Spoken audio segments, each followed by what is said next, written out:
जय हिंद विद्यार्थी मित्रांनो, समर्थ carrier अकॅडमीच्या YouTube चॅनलवर आपल्या सर्वांचं स्वागत आहे. बघा विद्यार्थी मित्रांनो, व्हिडिओचा थंबनेल बघून तुमच्या लक्षात आलंच असेल की आज ॲक्च्युली कुठल्या वृत्तपत्राविषयी सर बोलणार आहेत म्हणून. बघा विद्यार्थी मित्रांनो, नागपूरची कंडिशन भयानक खराब आहे. परंतु मला भरपूर ज्या गोष्टीचे मला पूर्ण माहिती मिळाली तर मला असं वाटलं नाही आपण कॅमेऱ्याच्या माध्यमातून प्रत्येक विद्यार्थ्यांपर्यंत पोहोचणं गरजेचं आहे. विद्यार्थी मित्रांनो, हा व्हिडिओ तुमच्यासाठी बिलकुल महत्त्वाचा ठरणार आहे, त्यामुळे व्हिडिओ आखरीपर्यंत बघा. आणि जर चॅनल नवीन असाल तर चॅनल सबस्क्राईब करायला विसरू नका, कारण सबस्क्राईब करायला काही पैसे वगैरे लागत नाहीत. आलं लक्षात? चला आपण मेन पॉईंटवर येऊया. विद्यार्थ्यांनो, कोल्हापूरचं ग्राउंड असो, नागपूरचं असो किंवा ठाण्याचं असो, सर्व सेम कंडिशन आहे. परंतु नागपूरला कंडिशन बाकीच्यापेक्षा खूप खराब आहे. विद्यार्थ्यांची खूप दुर्दशा होत आहे. सकाळची बॅच दुपारून, दुपारची बॅच संध्याकाळची बॅच संध्याकाळ, म्हणजे त्याच्यापेक्षा उशिरा. बघा विद्यार्थी मित्रांनो, मला मेन पॉईंटवर बोलायचं आहे. ते म्हणजे असं, विद्यार्थ्यांना विचारणा केली असता तर विद्यार्थी म्हणतात बघा माझं 17 मिनिटाचं टायमिंग आलं, माझं 18चं आलं, 17चं आलं, कोणी म्हणते माझं 18चं, कोणी 19चं, कोणी 20चं. म्हणजे ते अंदाजी टोले मारत आहेत, त्यांचं गेशिंग करत आहेत. बघा, ज्या विद्यार्थ्यांनी घड्याळ न्यायची कोशिश केली अशा 3 ते 4 विद्यार्थ्यांना बाद केलेला आहे. त्यामुळे माझी रिक्वेस्ट आहे विद्यार्थ्यांना की कुठल्या प्रकारचे घड्याळ वगैरे नेऊ नका. तुमच्या हिशोबाने तुम्हाला जसा परफॉर्म द्यायचा तसा द्या. बघा विद्यार्थी मित्रांनो, आता त्यांच्या घरच्यांनी किंवा मित्रांनी तुम्हाला विचारलं असं, नागपूरवाल्यांबद्दल मी खास बोलत आहे, विचार कर बा तू कितीचं टायमिंग मारलं, किती मिनटामध्ये रनिंग मारली 5 किलोमीटर. म्हणते मी बस 16 मिनटामध्ये 17 मिनटामध्ये. फक्त हे अंदाजी टोले मारत आहेत, क्लिअर टायमिंग अजून आलेला नाही. जेव्हा ठाण्याचं असो, कोल्हापूरचं असो किंवा नागपूरचं असो, माझी गोष्ट ऐकून घ्या. क्लिअरली जेव्हा लिस्ट आउट होईल त्यावर तुम्हाला समजेल मला किती मार्क्स मिळाले. कारण चिपचा विषय आहे, त्यामुळे तुम्हाला असं कोणाला सांगितलं नाही की वॉच लावून किंवा घडी लावून किंवा तू इतक्या टायमामध्ये आला का तितक्या टायमामध्ये आला. लक्षात? त्यामुळे हे बिलकुल अंदाजी टोले आहे. या गोष्टीवर तुम्ही बिलकुल विश्वास ठेवू नका. परंतु याच्यामध्ये भरपूर विद्यार्थ्यांना नुकसान झालं आहे, हे 100% खरं. कसं? तुम्ही इमानदारीनं प्रॅक्टिस केली, मन लावून टायमिंगसुद्धा काढला. पण तुम्ही जेव्हा टायमिंग काढला तेव्हा तुमचं टायमिंग येत होतं 17 मिनिट. अशा विद्यार्थ्याचं टायमिंग 18 येऊ राहिलं. ज्यांचं 18 येत होतं त्यांचं 19 येत आहे, ज्यांचं 19 येतं त्यांचं 20-21 येतं. 2-2 मिनिटाची तफावत होत आहे मित्रांनो.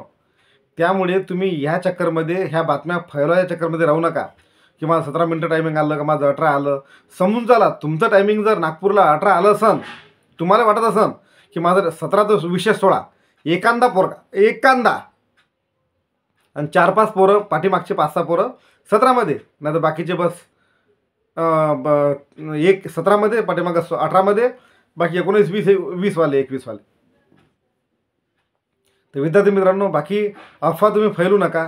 आणि बाकी जे विद्यार्थी घरी राहिले अशा विद्यार्थ्यांना सांगू नका. आणि जे विद्यार्थी दुसऱ्यांना विचारतात, ज्यांचं ग्राउंड फिजिकल बाकी आहे, अशा विद्यार्थ्यांनी बाकीच्या विद्यार्थ्यांवर विश्वास ठेवू नका. कारण चिपके कोणाला टायमिंग सांगत नसते, हे यांच्या मनानं सांगत आहेत.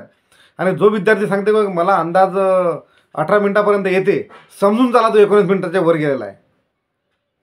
कारण तो त्याचा अंदाज आहे. या ठिकाणी सगळ्यांची टायमिंग घसरलेले आहेत. जे आता कुठे गेला आहे, बाकीचे ग्रुपवाले, क्लबवाले, अकॅडमीवाले, बघ माझे एवढी अकॅडमी 17 देते, तेवढी अकॅडमी 18 देते. मी पहिले, माझं बोलणं तुम्हाला खराब वाटत असेल पण माझं क्लिअर बोलणं असते. मी पहिलेसुद्धा सांगितलं की विद्यार्थ्यांना धोक्यात ठेवू नका. कंडिशन खूप बिकट होत असते कॉम्पिटिशनमध्ये. तर विद्यार्थी मित्रांनो, माझी तुम्हाला रिक्वेस्ट आहे, कोणाला जर विचारलं तर तुम्ही क्लिअरली सांगा की अजून टाईम कन्फर्म नाही.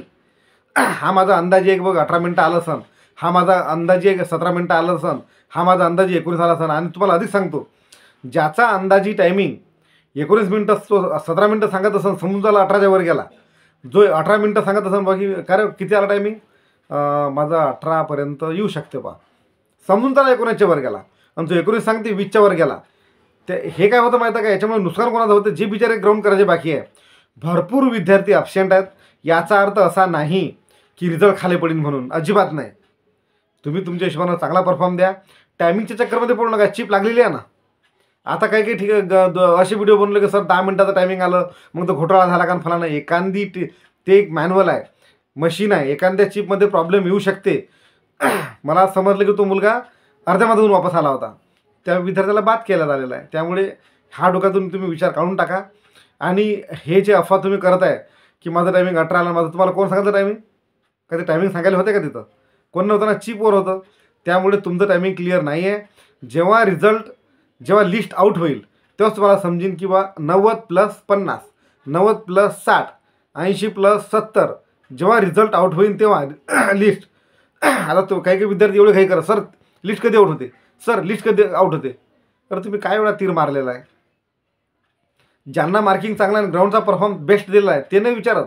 ज्यांचा मार्क कमी आहे आणि ज्याचा ग्राउंडचा बी परफॉर्म 20च्या वर आहे ते विचारतात बार बार. काहून काय मला काही समजत नाही. मी तुम्हाला पहिलं सांगितलं तुम्ही मेहनत करा, फळाची आशा करू नका. फळ तर ऑटोमॅटिक मिळते, पण मेहनत तर करा.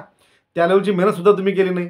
अर्धे मुलं ऑप्शन 60% मुलं ऑप्शन राहायला लागले, त्यामधले मुलं ग्राउंड सोडायला लागले, त्यामधले मुलं ॲम्ब्युलन्समध्ये बसायला लागले. तर विद्यार्थी मित्रांनो, हे सध्या अफवा आहे. टायमिंग कोणीही विद्यार्थ्याला सांगितलेलं नाही. तुम्ही ह्या फालतू गोष्टीवर लक्ष देऊ नका. तुमचं मन कमजोर पडते, डिमोराल होता आणि नंतर तुम्हाला समोर एवढं पोरांचं एवढं ग्राउंड येते बा, माझं तर ग्राउंड येत नाही. तर त्यामुळे तुम्ही नाराज होऊ नका. कुठल्याच मुलाला ग्राउंड सांगितलेलं नाही. आलं लक्षात. चिप नसोडी तुम्हाला काय मेसेज आला का त्याचा? ते ऑटोमॅटिकली लिस्ट जेव्हा आउट होईल तेव्हा तुम्हाला क्लिअरली समजून जाईल. सध्या जे मुलं सट्टे मारत आहेत की माझं 18चं बसलं, माझं 19चं बसलं, समजून चला. ज्यानं 18चं सांगितलं की त्याचं 19च्या वर आहे, ज्यांना 20चं सांगितलं त्याचं 21च्या वर आहे. ह्या गलत फॅमिलीमध्ये तुम्ही राहू नका. आलं लक्षात. विद्यार्थी मित्रांनो, बस माझा एक व्हिडिओ बनवायचा मेन मकसद असा असते की कुठल्या जे बिचारे ज्यांचं झालं ते झालं, पण जे बिचारे पाठीमागं आहेत त्यांचं नुकसान नको व्हायला. त्या भरपूर विद्यार्थ्यांना असं कन्फ्युजन होतं की बा त्यांचं जर 17 आलं तर मग आता मला तर येत नाही, मी कसं करू. अरे काहीच घाबरून जायची गरज नाही. तुम्ही तुमच्या हिशोबानं परफॉर्म द्या, तुम्हाला फळ मिळाल्याशिवाय राहणार नाही. 150च्या वर जायची कोशिश करा, तुम्ही त्या कटऑफमध्ये येऊ शकता. आणि मुली 145च्या वर जायची कोशिश करा, तुम्ही त्या कटऑफमध्ये येऊ शकता. नॉर्मल कॅल्क्युलेशन अंदाज 4-5 इकडे तिकडे होऊ शकतात. तर विद्यार्थी मित्रांनो बघा, राहिला तुमचा टायमिंग. तिथं सगळ्यात जास्त टायमिंग काय येत आहे तुम्हाला असं वाटतं भरपूर विद्यार्थ्यांना किंवा माझं टायमिंग तर 18 येत होतं, इथं सर 20च्या वर गेलं, 19च्या वर गेलं. तर ह्या गलत्या तुम्ही काय करताय, ह्या गलत्या त्यांनी काय केलं आहे याच्याबद्दल मी सविस्तर संध्याकाळी लाईव्ह येत आहे. तर त्याबद्दल तुम्ही काळजी करू नका. खास माझा जीव याच्यासाठी तुटला की नागपूरने लय बेकार कंडिशन केली आहे मुलांची मुलींची सुद्धा. तर विद्यार्थी मित्रांनो, असू द्या, त्या परिस्थितीला सामोरे जा. आणि जर तुम्हाला माहिती आहे की आतापर्यंत माझे व्हिडिओ मी अपलोड केले, आतापर्यंत 100% क्लिअर आणि कन्फर्म माहिती दिली आणि त्याच हिशोबाने माझा जो अंदाज बी सुद्धा लागला होता. जर तुम्हाला माझा विचार माझी माहिती बिलकुल व्यवस्थित वाटली असेल तर तुम्ही चॅनल सबस्क्राईब करा, नाहीतर जबरदस्ती नाही केलं तरी चालते. परंतु एवढे लोक, माझा हजारो लोक व्हिडिओ माझा पाहतात, याच्यापैकी बिचारे गोरगरीब काहीतरी विद्यार्थ्यांचं, गरीब घरच्या विद्यार्थ्यांचं चांगलं झालं तर माझा व्हिडिओ बनवायचा मकसद हा सक्सेस होत असते. विद्यार्थी मित्रांनो, तुम्ही घाबरू नका.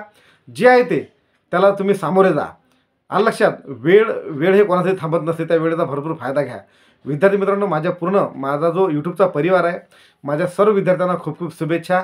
आणि पुन्हा एकदा भेटूया आज संध्याकाळी लाईव्ह. त्याबद्दल मी सविस्तर माहिती सांगणार आहे. आणि तुम्हाला जर काही कन्फ्युजन असेल तर तुम्ही त्यामध्ये कमेंटमध्ये मला विचारू शकता किंवा माझ्या व्हॉट्सअप कॉलला माझा नंबर नोट करा. समर्थ कॅरियर अकॅडमी शेगाव संतनगरीमध्ये ही अकॅडमी आहे. 74 99 32 32 05 हा माझा व्हॉट्सअप नंबर आहे, हा माझा कॉन्टॅक्ट नंबर आहे. तुम्ही मला व्हॉट्सअपला मेसेज करू शकता, मी तुम्हाला नक्कीच रिप्लाय द्यायची कोशिश कराल. विद्यार्थी मित्रांनो, पुन्हा एकदा तुमच्यासोबत खूप खूप शुभेच्छा आणि भेटूया एका नवीन माहिती आणि नवीन व्हिडिओच्या सोबत संध्याकाळी लाईव्हमध्ये. थँक्यू. जय हिंद.